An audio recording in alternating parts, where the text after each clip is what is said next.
नमस्कार, the legal Indian के इस एपिसोड में आपका फिर से स्वागत है। दोस्तों, आज हम बात करेंगे क्लैट के ऊपर।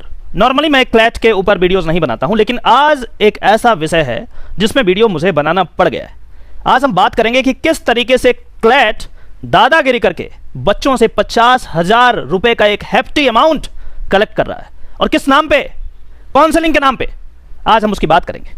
इस मुद्दे को लेकर के माननीय केरला हाई कोर्ट में भी पिटीशन दायर किया गया है, और उस पिटीशन में कहा गया है कि जो क्लैट है वो बेसिकली 29 तारीख को रिजल्ट दिया है। क्लैट का जो एग्जामिनेशन हुआ था उसका रिजल्ट 29 तारीख को दिया गया, और उसके बाद कहा गया कि 30 जुलाई तक, एक दिन का समय दे रहे हैं बेसिकली, 30 जुलाई तक 50,000 रुपए का रकम आपको जमा करना पड़ेगा यदि आप काउंसलिंग में बैठना चाहते हैं। एडमिशन की बात नहीं हो रही है यहाँ पे, काउंसलिंग की बात हो रही है। यदि आप पैसा जमा करोगे तभी आपका काउंसलिंग होगा, और वैसा व्यक्ति जो पैसा 50,000 रुपये नहीं जमा करेगा वो काउंसलिंग में भाग नहीं ले सकता है। और इसी पे केरला हाईकोर्ट में पिटीशन दायर किया गया है। मुझे लगता है कि ये क्लैट की एक तरफा दादागिरी है, और उन बच्चों को जो गरीब हैं, जिनके पेरेंट्स गरीब हैं, उनको एक्सक्लूड करने की एक साजिश है। आपको पता है कि देश किस स्थिति से गुजर रहा है। अभी घर में खाने के लिए लोगों के पास पैसा नहीं है, और आप काउंसलिंग के लिए 50,000 रुपये मांग रहे हैं और कह रहे हैं कि यदि तुम जमा नहीं करोगे, वो भी एक दिन के अंदर। एक गरीब व्यक्ति जिसके पास खाने का कुछ नहीं है अभी, वो 50,000 रुपये एक दिन में कैसे व्यवस्थित करेगा? कहां से मांगेगा? किससे मांगेगा? हम बात करेंगे लोन की। हो सकता है कि आप बोले कि लोन ले लो, लोन भी इतनी जल्दी नहीं मिलती, और लोन एडमिशन के लिए मिल सकती है। ये काउंसलिंग में बैठने के लिए 50,000 रुपये, ये कहां का नियम है साहब? मुझे समझ में नहीं आया। सुबह से कई लोगों का फोन आया कि साहब कुछ हेल्प कर दो, कैसे करें, मेरे पास पैसे नहीं है, और यदि आज पैसा नहीं दिया तो ये हमें हटा देंगे, ये हमें कंसिडर नहीं करेंगे। आप समझिए कितना बड़ा एक मेंटल प्रेशर होगा उन गरीब स्टूडेंट्स के ऊपर जो क्लैट का एग्जामिनेशन दिया है। और जब ये पिटीशन को मैंने देखा तो उसमें एक और चीज पता चला कि यदि ऐसी बात थी जिसमें 50,000 रुपए की बात आप पहले कर देते, आप ये बता देते कि जब हमारा काउंसलिंग होगा तो 50,000 रुपए की जरूरत होगी। जो भी व्यक्ति वहां पे फॉर्म फिल किया है और जो ये उम्मीद लगा रखा है कि उन्हें क्लैट में एडमिशन मिल जाएगा, क्लैट के किसी कॉलेज में एडमिशन मिल जाएगा, उनको कुछ राहत तो जरूर मिल जाती। इस पिटीशन को यदि हम देखते हैं तो यहां पे कह रहा है कि नोवेयर इन द प्रोस्पेक्टस, इन्होंने प्रोस्पेक्टस निकाला और कह रहा है कि nowhere in the prospectus of the NLUs or in the notification in the website of the consortium of the NLUs had any mention been made of the requirement of rupees 50K to be paid as the prerequisite to the applicant being considered for allotment। आप बताइए कि आपने पहले से inform नहीं किया, एक दिन का समय दे रहे हो और कह रहे हो कि 50,000 रुपया नहीं दोगे तो सीट गया, तुम नहीं बैठ सकते, आगे पार्टिसिपेट नहीं कर सकते। चलिए, ये तो हम काउंसलिंग की बात कर लिया। फॉर्म भरने में 4,000 रुपए, 3.5 से 4,000 वेरी करते हैं, थोड़ा बहुत प्लस माइनस होता है। 4,000 रुपए फॉर्म भरने के लिए देना पड़ता है इनको, क्लैट वालों को। आप दिल्ली यूनिवर्सिटी में आइए, 300-400 रुपए में आप फॉर्म भरिए, और ये जो 50,000 की जो बात कर रहे हैं ना सिर्फ काउंसलिंग में बैठने के लिए, उसके आधे दाम में हमने एलएलबी कर दी दिल्ली यूनिवर्सिटी से।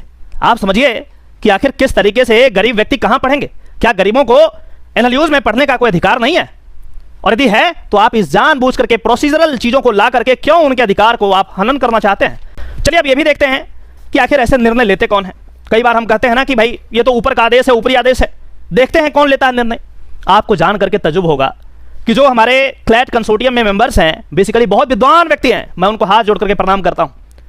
वाइस चांसलर्स हैं अलग अलग नेशनल लॉ यूनिवर्सिटी के, और उनमें से एक जो है उनको मैं बहुत एडमायर भी करता हूं, फैजान मुस्तफ़ा साहब।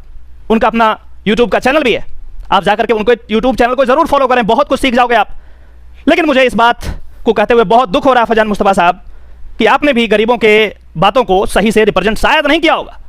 जहां तक मैं आपको जानता हूं, आपके लेक्चर्स देखता हूं, समझता हूं, मुझे पता है कि यह बात आपके दिमाग में जरूर आया होगा कि गरीब व्यक्ति 50,000 रुपये कहां से लाएगा, वो भी एक दिन के अंदर, पहले भी नोटिफाई नहीं किया। मुझे नहीं पता कि आखिर आपने डिसीजन कैसे लिया। आप क्लैट कंसोर्टियम के प्रेसिडेंट हैं, बहुत कुछ मैं सीखता हूं, लेकिन इस बात से मैं बहुत नाराज हूं कि आपने इस तरीके से गरीब स्टूडेंट्स को एक तरीके से इलिमिनेट आउट कर दिया, उनको खत्म कर दिया, उनकी जिंदगी को तबाह कर दिया।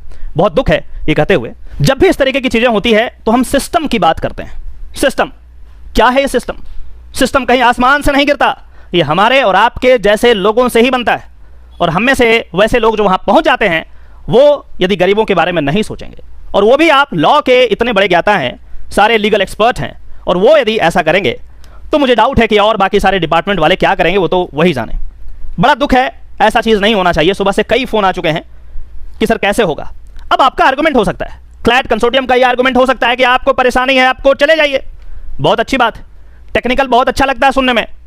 मैं एक वकील के हैसियत से कह रहा हूं, ये बहुत ही सटीक बात है, लेकिन क्या आप सोशली मोरली इस चीज को जस्टिफाई कर पाएंगे कि एक स्टूडेंट जो एग्जामिनेशन दिया है, एडमिशन लेने के कगार पे है, क्या वो कोर्ट जाएगा? क्या वो अपना समय कोर्ट जाने में, कोर्ट में आर्गुमेंट करने में, वकीलों का पैसा देने में खर्च करे? क्या ये आपको शोभा देता है कि वैसे स्टूडेंट जो जेन्युइन हैं, जो मेरिटोरियस हैं और उनके पास यदि पैसा नहीं है, वो भी एडमिशन के लिए नहीं, सिर्फ काउंसलिंग में बैठने के लिए, क्या वो कोर्ट का दरवाजा खटखटाएं और वकील का फी दें, अपना टाइम वहां पे लगाएं?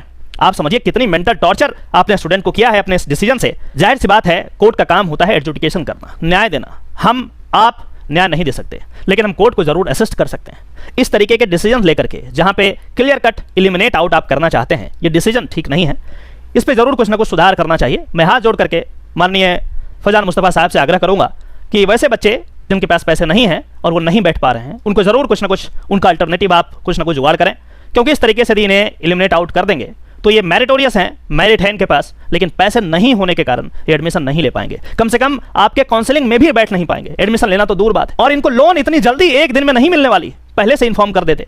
एडमिशन के लिए लोन हो तो फिर भी समझ में आता है, ये तो बैठने के लिए आपने 50,000 रुपए का एक लिमिट कर दिया। मुझे लगता है कि क्लैट का ये फैसला बिल्कुल भी तर्कसंगत नहीं है, न्याय संगत नहीं है, और इसे जल्द से जल्द इसमें सुधार करने की गुंजाइश है। मैं रिक्वेस्ट करता हूं कि आप इस पर जरूर सुधार करें, ताकि वैसे हमारे दोस्त, हमारे स्टूडेंट्स, हमारे भाई बहन जिनके पास पैसे नहीं हैं, मेरिटोरियस हैं, उनका भी एडमिशन हो सके।